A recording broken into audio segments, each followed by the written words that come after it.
Hello everyone, I'm Kevin, otherwise known as Forum BX257, here to bring you another 1980s G.I. Joe toy review, and today I'll be taking a look at the Cobra Sentry vehicle, the 1986 Stun, and its pilot, a Motor-Viper.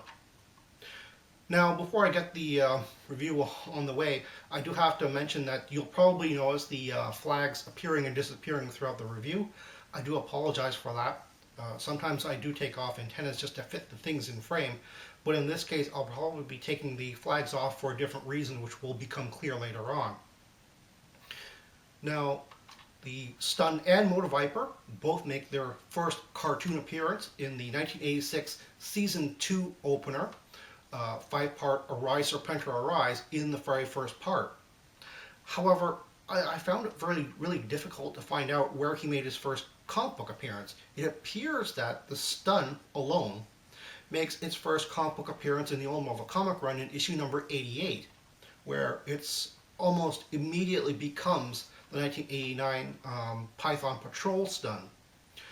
Within the story, it seems that the original Stun was a Darklon weapon rather than Cobra, and it's only when it becomes Pythonized in 1989 that it gets added to the Cobra arsenal.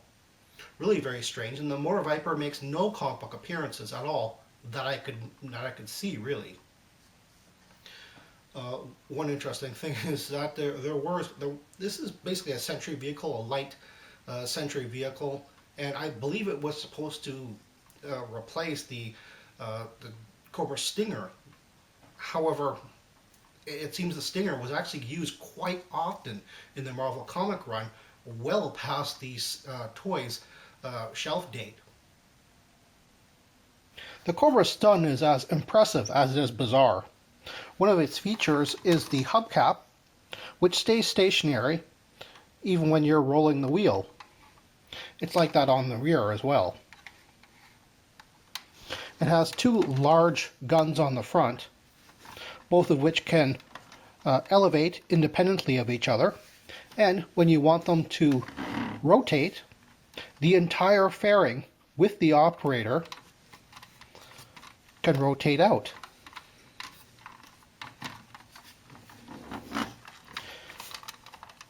When you elevate the cannon, the operator's seat actually elevates along with it too. You have a driver's seat right here, which is actually the highest point of the vehicle.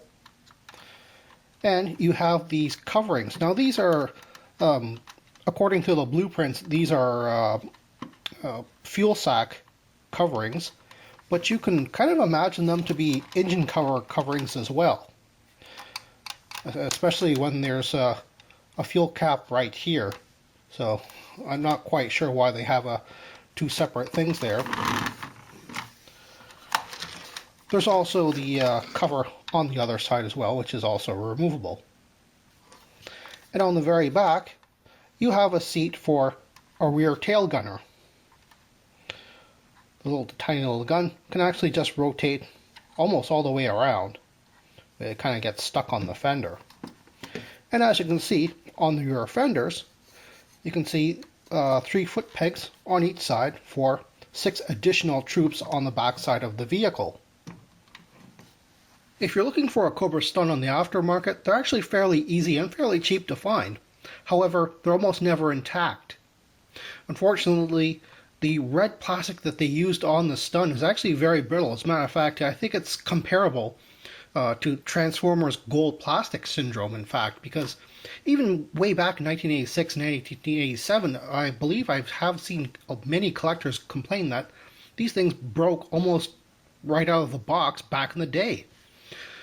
One of the hardest parts to find is, of course, the Cobra flags. There's 2 of them, in fact, and they're very skinny and very fragile. So, of course, they broke extremely easily. There's the engine covers, which, as a matter of fact, I've put a bit of blue tack on there just to keep them on, because I believe my my tabs are actually broken on mine. I think there was one tab which actually stuck out straight here.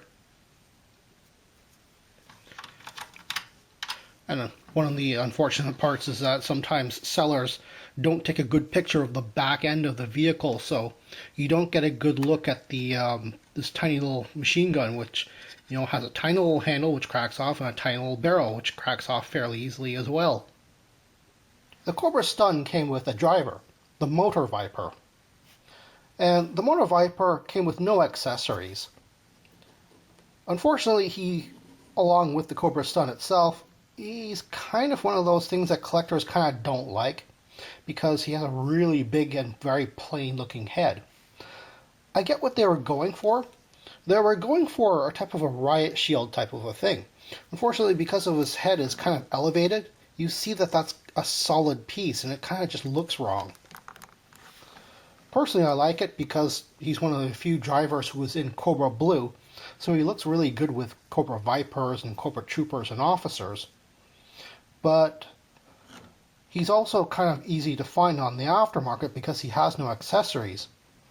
On top of that, in the late 80s, the figure was actually available as a mail-away. However, there are a few differences, but they're very hard to spot. One of the things is that he looks almost exactly the same, but the original was made in Hong Kong and stamped as such, whereas the second version available for mail order was primarily made in China and stamped like that. However, the original from the box sets with the vehicles actually had a light blue plastic head which was painted with the dark blue and silver, whereas when they moved production to China, they actually made a dark blue plastic helmet and painted the light blue and silver elements to it. The only way you can tell is if you took a look at the back of the figure. You can only see it from the neck. That's an interesting variation. I'm not sure if anybody's really interested in a variation that subtle though. However, what isn't subtle are the file cards. This is what was originally on the back of the box, and the text is actually fairly similar to what you would have gotten with the mail-away, but they did change a number of things. One of the primary things they changed was the fact that STUN is now an acronym, and that's one of the things that a lot of collectors are kind of spending a lot of time sort of speculating, because on the toy itself, it's an acronym, but it's never explained what STUN stands for. It's not on the box, it's not on the instructions or blueprints. It's a mystery. The driver is easily fit in the chairs. As a matter of fact, most drivers will. But the Motor-Vipers make for a very impressive display, I think. I mentioned that the Cobra STUN had some bizarre aspects to it. And one of the primary strange features, which unfortunately turns off a lot of collectors of this vehicle, is its whole split opening front fairing, or the maneuverable gunner shells, if you will.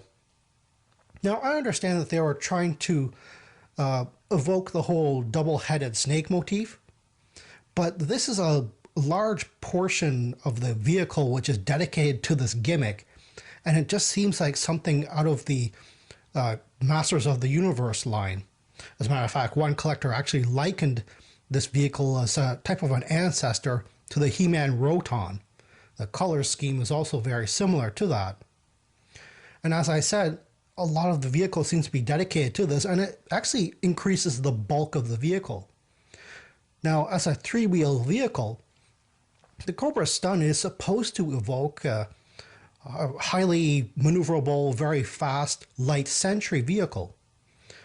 But because of its large length and large width, it's actually bigger than the 1983 HISS tank, when it should be only slightly bigger than the 1987 Dreadnought Cycle. Due to its over-the-top design, I'm not sure if it really works well as a toy, but as a display, it is quite impressive. As a matter of fact, I have mine sitting in front of the Terrordrome almost all the time. And as the Motor-Vipers were very easy to get on the aftermarket, it's actually very easy to put a full crew on your Cobra STUN. Well, that's all the time I have right now. Please check out my Facebook page for more information and behind-the-scenes photos for these reviews. Thank you for watching this video, and stay tuned for next time to see another 1980s G.I. Joe toy review. See you then.